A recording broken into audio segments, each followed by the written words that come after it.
బాపట్ల జిల్లా చీరాలలోని కృష్ణా వైన్స్ లో మద్యం సేవించిన ఒక వ్యక్తి మృతి చెందాడు. చనిపోయిన వ్యక్తి విఠల్ నగర్ కు చెందిన ఐటీసీ కార్మికుడు పాలేటి భూపతిరావుగా గుర్తించారు. అయితే భూపతిరావు మృతిని వైన్ షాప్ యజమానులు గోప్యంగా ఉంచుతున్నారు.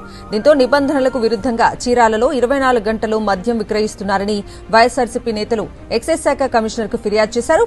కార్మికుడు మృతికి కారణమైన కృష్ణా వైన్స్ యాజమాన్యంపై చర్యలు తీసుకోవాలని ఎక్సైజ్ అధికారులను కోరారు. మరి ఈ రోజు తెల్లవారుజామున 3:30 నుంచి 4:30 ప్రాంతంలో ఒక వ్యక్తి పాత భవానీ థియేటర్ పక్కన ఉన్నటువంటి కృష్ణా వైన్స్ లో తాగుతూ మరణించడం జరిగింది. ఈ రోజు ప్రభుత్వాన్ని నేను ఒకటే ప్రశ్నిస్తా ఉన్నా. ఇదే కృష్ణా వైన్స్ గతంలో బెల్ట్ షాప్ గా ఉన్నటువంటి పరిస్థితులు, బెల్ట్ షాప్ నిర్వర్తించినటువంటి పరిస్థితులు ఈ రోజు సాక్షాత్తు ఆంధ్రప్రదేశ్ ఎక్సైజ్ యాక్ట్ కి సంబంధించి 1968 ప్రకారముగా ఈ రోజు జరుగుతున్నటువంటి పరిస్థితులు ఏంటి?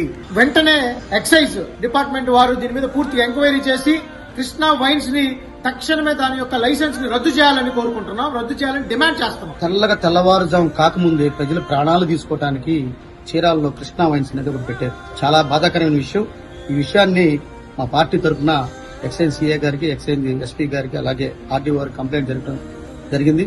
ఇమీడియట్ గా తక్షణమే ఎంక్వైరీ చేసి శ్రీకృష్ణ వైన్స్ ని మూసివేయాలని నేను ప్రార్థిస్తున్నాను.